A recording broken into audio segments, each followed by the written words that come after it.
呢題係2013年 Paper 2第26題。好啦，咁佢咧就話而家有7張卡啦，就寫住1、2、3、4、5、6、7。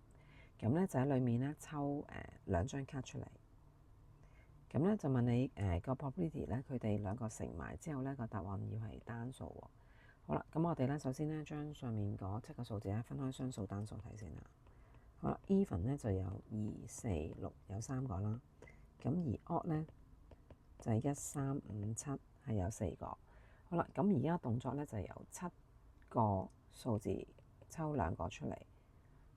咁而佢又要2個乘埋係單數咧，咁其實就一定要2個都係單數乘埋先單數嘅。因為如果2個雙數乘埋一定雙數啦，一個雙一個單乘埋都會係雙數嘅。咁所以咧，其實就係要一定要由嗰4個單數裡面抽2個出嚟，咁先至會符合佢個條件啦。好啦，咁所以咧要求嘅 probability 咧就係嗱，首先咧冇限制之下咧個動作就係7個抽2個啦，唔可以重複啦。咁跟住咧要2個乘埋單數咧，咁就一定要由嗰4個單數揀2個出嚟。咁所以咧就係4C2，咁跟住撳機就係2/7，咁所以答案係 A。